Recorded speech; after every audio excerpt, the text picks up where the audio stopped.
तो show time पे आप सबका स्वागत है और आज एक्सप्लेन कर रहे हैं ट्रू ब्लड का सीजन 1 का एपिसोड नंबर 4। तो चलिए शुरू करते हैं। और गाइस, हमने देखा कि किस तरह डॉन की मौत हो चुकी है और उसको फाइंड आउट किया है सुकी ने, बट वो घबरा रही है कि ऐसा कैसे हो सकता है। बट तभी उसका भाई जेसन वहां पर फ्लावर लेके आया था डॉन के लिए और वो देख के भी घबरा चुका था। और यहाँ पर उसकी नेबर आके ब्लेम करती है कि शायद ये सब जेसन ने किया है, क्योंकि कल रात को उसकी और डॉन की लड़ाई हुई थी और वो पुलिस को बुलाने वाली है।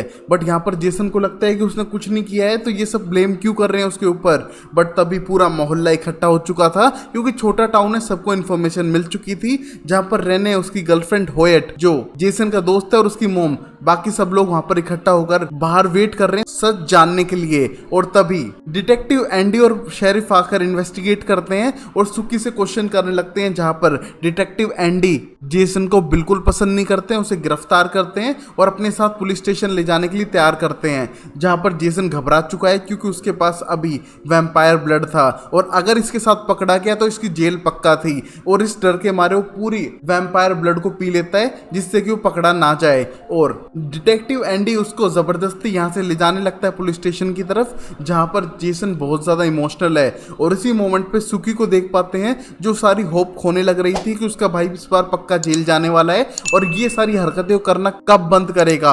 और यहाँ पर तभी सैम रलोड, जो उसका बॉस है, आने के बाद उसे एक्सप्लेन करता है कि ये सब चीजें होती रहती हैं और मैं नहीं चाहता था कि तुम ये सब फाइंड करो, और तुम्हें मेंटली पीस चाहिए तो तुम छुट्टी ले सकती हो। बट तभी सुकी को लगता है कि उसे अकेला नहीं रहना है, क्योंकि वो सबके थॉट्स पढ़ पाती है और इन सिचुएशन के बाद वो अपने आप को बिजी करना चाहती है काम में, इसलिए वो आज जॉब के लिए आएगी। जिसको सुनने के बाद सैम उसे इमोशनल सपोर्ट देने की कोशिश करता है और कहीं ना कहीं उसके करीब आने की कोशिश कर रहा था उस मोमेंट पे। और यहाँ पर जेसन के ऊपर इन्वेस्टिगेशन चलने लग रही है और एंडी ब्लेम करता है उसे बार बार कि शायद उसने पहले वाली लड़की को भी मारा है। बट यहाँ पर जेसन बोलता है कि तुम मुझे फंसाओ मत, मैंने ऐसा कुछ भी नहीं किया है। और यहाँ पर शेरिफ को लगता है कि यहाँ पर जेसन ने कुछ नहीं किया है और एंडी जबरदस्ती उसे ब्लेम कर रहा है। और यहाँ पर जेसन के ऊपर वैम्पायर ब्लड का असर होने लगा था, उसका नुन्नू बड़ा हो रहा है और उस चीज को कंट्रोल नहीं कर पा रहा है। और यहाँ पर हम देखते हैं हालत खराब देखकर वो सीधा बाथरूम की तरफ भागता है, जिसे देख के एंडी को और गुस्सा आता है। बट यहाँ पर शेरिफ समझाता है कि वो बाथरूम ही गया है, डोंट वरी। और यहाँ पर वो बाथरूम में जाने के बाद चिल्लाने लगता है, जिसे देख के एंडी को बाहर आना पड़ता है। बट तभी वहां पर पहुंच चुकी थी टेरा गुस्से में कि किस तरह पुलिस ने गिरफ्तार कर लिया जेसन को। और यहाँ टेरा बहुत ज्यादा प्यार करती है जेसन को और शायद वो उसकी जान बचाने के लिए कुछ भी करेगी। जहां पर वो एंडी पे गुस्सा करने लगती है कि शायद जेसन ने कुछ भी नहीं किया है, और जेसन के आने के बाद बोलती है कि वो जेसन के साथ थी उस रात को और उसको बताने से इसलिए मना किया था क्योंकि दोनों रेशियल कपल है, जहां पर वो ब्लैक है और अमेरिका में अभी भी रेसिज्म है। चाहे वैम्पायर कितना भी बड़ा इशू हो, बट रेसिस्ट हैं अभी भी लोग, इसलिए उसने ये बात बताने के लिए मना की थी। और यहाँ पर वो वकील की तरह बात कर रही थी, जिसे देख के एंडी को थोड़ा अजीब लग रहा है, क्योंकि वो इतनी पढ़ी लिखी नहीं थी। और यहाँ पर टेरा उसकी जान बचाते हुए उसे वहां से लेकर जाती है घर की तरफ। और यहाँ पर एंडी बहुत ज्यादा गुस्सा था, क्योंकि कहीं ना कहीं वो जेसन को फंसाना चाहता है और यहाँ पर जेसन फंस नहीं रहा है इस केस के अंदर। और वहीं सुकी की ग्रैंडमा को इसके बारे में पता लगने के बाद वो सुकी को एक्सप्लेन करती है कि उसके पोते ने ये नहीं किया है और यहाँ पर सुकी को अपने भाई की जान बचानी पड़ेगी। उसे अपने कान खुले रखने हैं, सबके थॉट्स पढ़ने और पता लगाना है कि ये सारे खून कौन कर रहा है, जो इस टाउन में पहले नहीं हुए थे। और अगर वो खूनी नहीं पकड़ा गया तो कहीं ना कहीं तुम्हारा भाई ब्लेम होगा, और इसलिए तुम्हें अपने 100% देना पड़ेगा उसकी जान बचाने के लिए। जहाँ पर सुकी रेस्टोरेंट में जाने के बाद सबके थॉट्स पढ़ने लगती है, बट उसे लगता नहीं है कि यहाँ पर कोई भी किलर होगा। और तभी सुकी को इतना पता चल चुका था कि डॉन बार बार वैम्पायर बार में जाती थी, जिससे कि उसके वैम्पायर से कनेक्शन थे और उसे बाइट भी कर रखा था। मतलब शायद ये कोई वैम्पायर हो सकता है जिसने इसको मारा होगा। और तभी हम टेरा को देखते हैं, जो अपनी जॉब पे लेट थी और यहाँ पर ऐसे बिहेव कर रही है कि उसके और सैम के बीच में कल रात को इंटीमेसी हुई नहीं थी। और एक्सप्लेन करती है सैम को कि अगर कोई तुमसे पूछे भी तो मत बताना, तुम बोलना कि मैं जेसन के साथ थी। और ये देख के सैम को बिल्कुल अच्छा नहीं लगता है कि सैम को बचाने के लिए झूठ बोल रही है। बट यहाँ पर टेरा एक्सप्लेन करती है कि जेसन बहुत अच्छा बंदा है, जो तुम्हें लगता ना हो बट वो है। और यहीं पर हम देखते हैं जेसन को, जो अच्छे काम की जगह बुरे काम करने लग रहा था और सेल्फ प्लेजर कर रहा है, जिसको देख देखकर लड़कियां कुछ नहीं समझ पा रही हैं, तो प्लीज इस सीन को इग्नोर करें लड़कियां। और यहाँ पर जेसन को लगता है कि वो अपने आप पे कंट्रोल नहीं रख पा रहा है और वैम्पायर ब्लड उसके ऊपर हावी होने लग रहा था। और ये सब देखकर वो सीधा लैफायट से मिलने के लिए पहुंच जाता है रेस्टोरेंट में और लैफायट को ब्लेम करता है कि जो भी गड़बड़ हो रही है उसके साथ उसका जिम्मेदार वो है। बट यहाँ पर लैफायट साफ एक्सप्लेन करता है कि एक दो वैम्पायर ब्लड की ड्रॉप से कुछ नहीं होने वाला है। बट यहाँ पर लैफायट को पता चल जाता है कि इसने पूरी बोतल पी ली है और इसका कोई इलाज नहीं है, शायद उसको इसी हालत में रहना पड़ेगा लंबे टाइम तक। और ये देख के उसे गुस्सा तो बहुत आता है, बट लैफायट ने उसे पहले ही वार्न किया था कि पूरी वैम्पायर ब्लड की बोतल नहीं पीनी है। बट यहाँ पर अब उसने पी ली है तो शायद इसका कोई सॉल्यूशन नहीं है। और तभी रेस्टोरेंट के अंदर आ चुका था बिल, जिसको देखकर सब लोग टेंस्ड हैं क्योंकि वो एक वैम्पायर था और सब लोग यहाँ पर रेसिस्ट है वैम्पायर्स को लेकर। बट यहाँ पर उससे बात करने की कोशिश करती है सुकी और एक्सप्लेन करती है कि टाउन में एक और डेथ हो चुकी है और शायद तुमने तो उसे नहीं मारा है। बट यहाँ पर उसे लगता है कि वो नहीं है और उससे उस वैम्पायर बार में जाके पता करना पड़ेगा कि कौन है असली कातिल इन दो लड़कियों का जो इस टाउन में रहती थी। और यहाँ पर उसको पता करने के लिए उसे उस वैम्पायर बार में जाना पड़ेगा और उसके साथ बिल जाने वाला था, जिसको देख के सैम बिल्कुल भी खुश नहीं है और सैम उसे बार बार मना करता है कि उसे वैम्पायर बार में नहीं जाना चाहिए। बट यहाँ पर सुकी किसी की भी बात ना मानते हुए अपने भाई की जान बचाने के लिए सबूत इकट्ठा करने के लिए उस वैम्पायर बार के अंदर जाने वाली थी। और यहाँ पर वो अपनी ग्रैंडमा से परमिशन लेती है और अपनी जॉब के बाद सीधा जाती है बिल के साथ में उस वैम्पायर क्लब के अंदर। और यहाँ पर रास्ते में बिल को लगता है कि जिस तरह के कपड़े सुकी ने पहने हैं वो बिल्कुल भी सही नहीं है। यहाँ पर वैम्पायर्स उसे देख के अट्रैक्ट हो सकते हैं और उस पर फीड भी कर सकते हैं। और यहाँ पर बिल ने सुकी की ग्रैंडमा को प्रॉमिस किया है कि वो उसे मरने नहीं देगा, उसकी प्रोटेक्शन करते हुए उसे वापस लेकर आ जाएगा। और वहीं सुकी साफ करती है कि ये उनकी डेट नहीं है बल्कि एज अ फ्रेंड वो उसको हेल्प कर रहा है उन सबूत को इकट्ठा करने में, जहां पर बिल को कहीं ना कहीं ये डेट ही लग रही थी। और अब फैंटेशिया वैम्पायर बार में पहुंचने के बाद सुकी को लगता है कि तो वैम्पायर का डिज्नी वर्ल्ड है। बट यहाँ पर बिल एक्सप्लेन करता है कि सब कुछ शरीफ नहीं है यहाँ पर और तुम्हें कुछ टाइम में पता लग ही जाएगा। जहाँ पर वो लॉन्ग शैडो नाम के बंदे के पास जाके सुकी क्वेश्चन करने लगती है उन दोनों लड़कियों के बारे में जिनकी मौत हो चुकी है और पता लगता है कि वो इस बार में आया करती थी, जिनमें से एक मरना चाहती थी, अपनी जिंदगी से तंग आ चुकी थी और ये सारी इंफॉर्मेशन कलेक्ट कर रही थी अपने भाई की जान बचाने के लिए। और यहाँ पर इस बार का मालिक एरिक इन दोनों को नोटिस कर रहा था। और यहाँ पर पैम ने तो आईडी भी चेक करी थी सुकी की, जिससे कि पता लगा सके कि 18 से कम की तो नहीं है। और यहाँ पर पैम एरिक के साथ ही काम करती है इस बार के अंदर और वहां पर एरिक से सबको इम्प्रेस था और उसको टच करना चाहता था। बट यहाँ पर एक बंदे को लात मार के फेंकता है जिसके सर से खून आने लगता है। और यहाँ पर एरिक बहुत ज्यादा एरोगेंट इंसान है और यहाँ पर जिस बंदे को खून लगा है उसकी तरफ वैम्पायर दौड़ने लगते हैं और उनमें से एक वैम्पायर उसको अपने साथ लेकर जाता है और जहां पर शायद उस पर फीड करने वाला है। और ये सारे सीन देख के थोड़ी डर चुकी थी सुकी और बिल एक्सप्लेन करता है कि यहाँ पर सब कुछ नॉर्मल नहीं है, अब शायद तुम्हें पता चल ही गया होगा।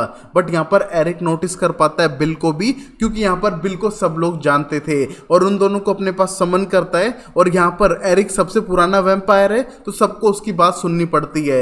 जहाँ पर बिल जाता है सुकी के साथ में और सुकी को इंट्रोड्यूस करता है। और यहाँ पर सुकी वो सबूत ढूंढने के लिए आई थी जहाँ पर एरिक उसकी हेल्प करता है, बताते हुए कि यहाँ पर उसने उनमें से एक का ब्लड टेस्ट किया था और यहाँ पर ये दोनों इस बार के अंदर आई थी।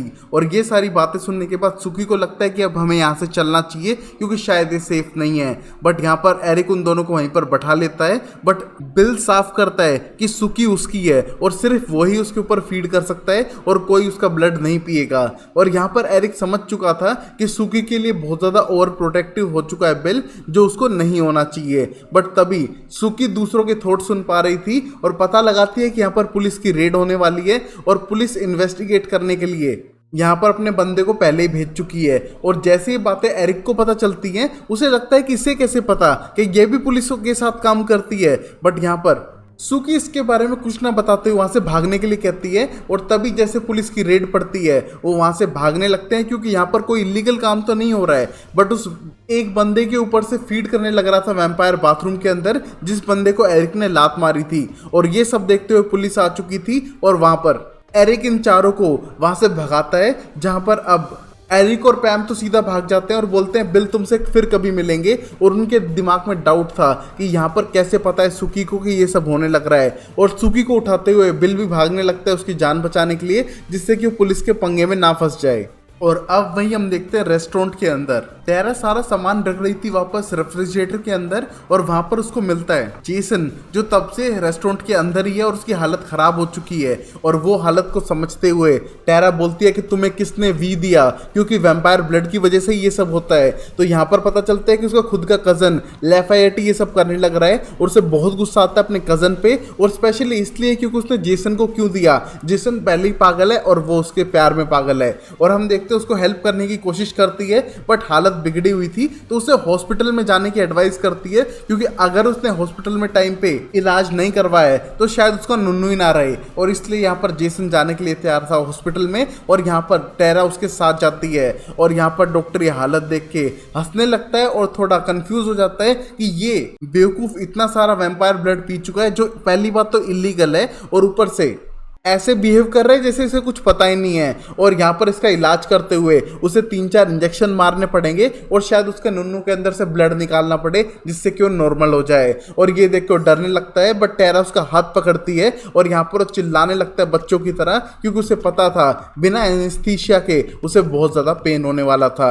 और यहाँ पर अब उसका नॉर्मल इलाज हो रहा है जिससे कि वो नॉर्मल हो जाए और ये वैम्पायर ब्लड उस पर असर ना करे। और तभी रेस्टोरेंट के अंदर हम देखते सैम को, जो कुछ ज्यादा ही इमोशनल था डॉन को लेके, क्योंकि वो उसे जानता था, और उसके साथ एक हक करते हुए फोटो भी हमको दिखाई जाती है। और तभी उस मोमेंट पे अर्लीन आने के बाद सैम से हेल्प मांगती है कि वो उसकी गाड़ी तक उसे छोड़ देगा, क्योंकि उसे डर लगता है जब से 2 कत्ल हुए हैं ये टाउन सेफ नहीं है। और यहाँ पर हेल्प करने के लिए तैयार है सैम, बट हम देखते हैं सैम अपनी जेब में ग्लव्स रख लेता है और कहीं ना कहीं ये डॉन का कातिल भी हो सकता है, क्योंकि उसने ग्लव्स रख के बाहर जाने का प्लान बनाया है। और तभी हम टेरा को देख पाते हैं जो हॉस्पिटल से लेके आ चुकी थी जेसन को, और यहाँ पर जेसन सोने लग रहा है। और तभी टेरा याद करने लगती है किस तरह बचपन में उसकी शराबी माँ उसे मारने के लिए पीछे भागती थी, तो वो जेसन के घर पे जाके छुप जाती थी और यहाँ पर जेसन उसे प्रोटेक्ट करता था और उसकी माँ से बचाता था उसे।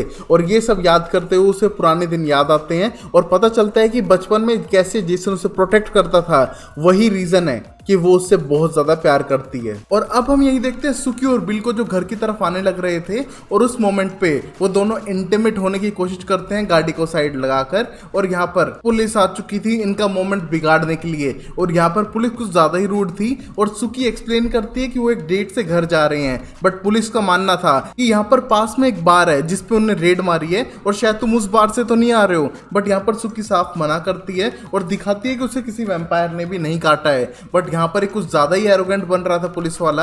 और तभी बिल गुस्से में आ चुका था, और गुस्से में आने के बाद कंपेल करता है जो बेसिकली ग्लैमर है इस सीरीज में, और उससे पूछता है कि अगर तुमने हमें यहाँ पर देखा है तो भी तुम भूल जाओगे, और किसी वैम्पायर के ऊपर अगली बार अगर तुम शक करोगे तो शायद तुम्हें जान से मार दे। और यहाँ पर उसको डराने लगता है कंपेल करने के बाद। और ये सब देख के तो सुकी को भी डर लग रहा था उससे, और यहाँ पर बिल उसकी गन अपने पास रख लेता है। और यहाँ पर पुलिस वाले की इतनी हालत टाइट थी कि उसने पेंट में मूत दिया है, और यहाँ पर उसको इसी हाल में छोड़ के चला जाता है। और यहाँ पर पुलिस वाला डर के मारे रो रहा था। हम देख पाते हैं यहाँ पर पुलिस वालों को बिल्कुल पसंद नहीं करता है बिल, और वहां पर उसे पसंद नहीं आया था कि वो किस तरह सुकी से बात कर रहा था। बट यहाँ पर सुकी खुद डर चुकी है बिल से ये सब देखने के बाद। और अब हम देखते हैं लास्ट सीन के अंदर सैम चुपचाप जा चुका है डॉन के घर में, और यहाँ पर सैम का ही घर था जिसने किराए पे डॉन को दे रखा था।